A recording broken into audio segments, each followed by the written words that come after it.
Oke, selamat malam teman-teman. Di sini kita akan podcast bersama atlet Muay Thai, salah satunya dari Salatiga ya, yang bernama Mas Abrar. Oke, boleh masuk Mas Abrar. Terima kasih. Selamat malam Mas Abrar. Selamat malam Mas Darwis. Kesibukannya sekarang ngapain ya? Kalau boleh tahu. Kalau sekarang sih ini berhubung masih hari Minggu ya. Kalau di hari Minggu itu pasti saya balik ke kosnya tuh pasti tiap malam karena besok paginya saya kuliah. Nah, di situ kuliah sampai siang jam 2 paling, terus saya kembali lagi ke Salatiga buat latihan. Berarti latihannya itu di Salatiga ya? Iya betul. Kalau di Semarang sendiri ada latihannya nggak? Di Semarang paling di sini cuma latihan mandiri sih, cuma kayak lari, cuma kayak gerak-gerak kecil-kecil lah kalau tiap pagi. Kalau sorenya tetap ke Salatiga. Oh, sore itu. Berarti Sabtu sore atau Jumat sore? Ya kalau latihannya hari Senin tiap sore aku pulang. Terus hari Selasanya mungkin di sini, terus Rabu, Kamis tiap sorenya pulang habis latihan, habis kuliah. Nanti habis kuliah itu paling tiap sorenya aku balik ke Salatiga, terus malamnya balik lagi ke kos buat besoknya kuliah. Gitu. Berarti dari Salatiga ke Semarang apa? Lumayan Iya, jauh. lumayan sampai juga. Boleh dong ceritain awal mulanya kamu bisa terjun ke cabur Muay Thai ini? Dulu awal mulanya sebenarnya dulu saya tuh aku tuh di kelas 2 SD tuh dimulai ikutnya sepak bola sampai Covid. Waktu Covid kan susah itu, udah caburnya udah semuanya pada off. Habis corona itu aku mulai nyari-nyari olahraga lain, soalnya di sepak bola tuh bagiku nyari prestasinya susah. Makanya cari di cabur bela diri yang individu-individu buat nyari prestasi.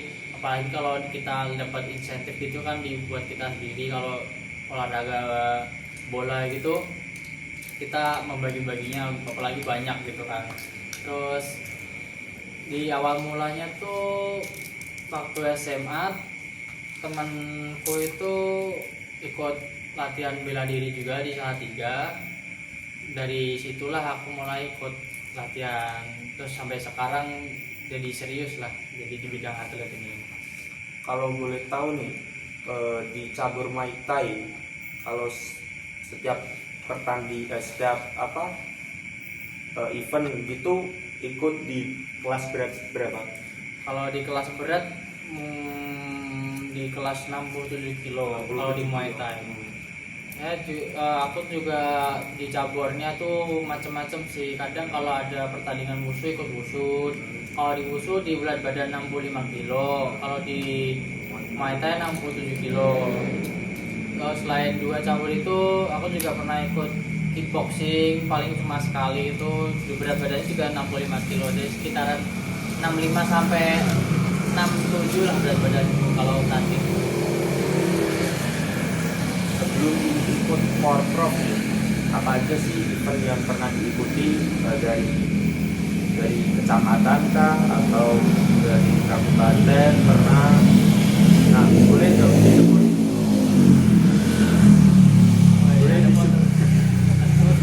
Boleh disebutin dong. Kalau kecamatan pernah juara apa enggak, terus kabupaten pernah atau enggak, terus provinsi ini juga pernah atau enggak? Kalau aku paling kalau di kota pernahnya Popda kota wushu itu. Soalnya di kotaku Popda Muay Thai nggak ada, jadi ikutlah wushu. Jadi Popda wushu, Popda kota, Popda provinsi, aku ikutnya wushu. Di Popda wushu ini di provinsi aku dapat juara 2. Terus di Muay Thai-nya baru paling ke Jurprov. Kalau Muay Thai ini tingkat tertinggiku paling di Prapon nih di Surabaya, tapi sayangnya tidak lolos seleksi waktu itu. Nah itu kalau boleh tahu di usia berapa terus atau kelas berapa gitu? Kalau yang pas Prapon itu posisi masih kelas 3 SMA ya. Oh, kalau 3 SMA, kalau enggak 2 SMA. 3 SMA awal lah, masih umur 18 tahun itu. Itu prapon. Iya, Prapon di Surabaya itu masih 17 kalau enggak 18 tahun. Waktu itu dapat tawaran buat main, enggak buat gantiin orang. Terus mainlah di situ, tapi belum rezekinya lah. Menarik juga ya teman-teman ceritanya. Pernah nggak sih kalau kamu nih pas bertanding atau latihan pernah cedera gak sih? Oh, pasti pernah.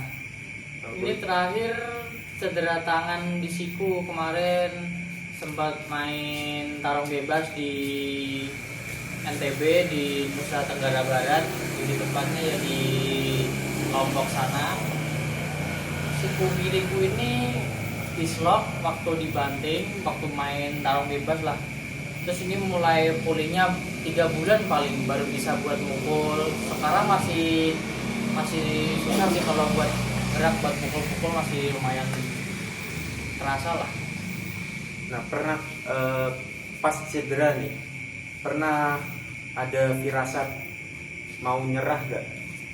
Firasat tuh waktu itu tangannya kukira patah sih, langsung mikirnya wah udah nih selesai nih karirku ya. Pikirku 2 bulan ini nggak mungkin selesai, nggak mungkin 2 bulan bisa ngejar. Pikirku paling setahun lah kalau kayak gini kalau patah. Kalau patah ya. Tapi ternyata nggak patah lah, cuma retak dikit sama dislok ya. Tapi aman, 3 bulan langsung pukul-pukulan lagi. Kalau Porprov kemarin ya, boleh dong diceritain pertama kali kamu ikut Porprov sebagai atlet Muay Thai. Oh iya, waktu awal kali itu dulu perannya di Semarang, terus dapat juara 2, jadi lolos seleksi ke Porprovnya ya. Terus waktu Porprovnya di Kota Pati, di situ dapat juara 3 lah. Waktu di Porprov tuh sempet cedera, sempet diinfus gara-gara kehabisan tenaga waktu di Porprov. Tapi alhamdulillahnya bisa dapat medali lah, bisa podium, jadi lumayan daripada tangan kosong. Nah pas pertama kali pas pertama kali ikut Porprov nih, ada gak sih rasa tegang terus takut atau malah enjoy aja gitu? Kalau tegang pasti ada, takut pasti ada, soalnya orang berantem pasti rasanya takut lah. Orang normal pasti takut. Kalau nggak takut mungkin dia emang kehidupannya tiap hari di pukul-pukulan gitu. Sampai sekarang jujur aja kalau tiap tanding pasti nervous lah. Nggak nervousnya aku udah kena pukul berapa kali gitu baru mulai enjoy. Nah di cabur Muay Thai ini lebih banyak main fisiknya atau main mentalnya gitu? Kalau dibilang fisik ya fisik, mental ya mental. Kalau main punya fisik tapi nggak punya mental sama aja di ring dipukul-pukulin. Tapi malah mending punya mental daripada nggak punya fisik. Mending berani tapi nggak punya teknik daripada punya teknik tapi takut. Punya teknik kalau takut dikena pukul. Orang kalau udah punya mental gitu mau dipukulin juga nggak bakal ngaruh kalau dia punya mental. Iya juga ya. Oke nih, terakhir pesan-pesan buat penonton nih. Kalau pengen kayak Mas Abrar nih, gimana nih? Boleh disampaikan pesan-pesannya. Kalau buat adik-adik yang lagi merintis jadi atlet ya, kalau kalian capek tuh dinikmatin aja. Soalnya kalau kalian udah terjun ke dunia atlet, kalau nggak diseriusin kalian cuma dapat capeknya doang. Jadi kalau capek sekalian di all in aja, soalnya ini bakalan jadi jalan kamu. kalau nggak jalan pasti pasti ada relasi-relasi lain lah. Yang penting kalian harus ikhlas menjalaninya. Kalau nggak ikhlas kalian cuma dapat capeknya doang ya. Itu dari pesan-pesan dari Mas Abrar. Terima kasih ya Mas Abrar untuk waktunya malam ini. Sama-sama Mas Darwi. Terima kasih sudah diundang.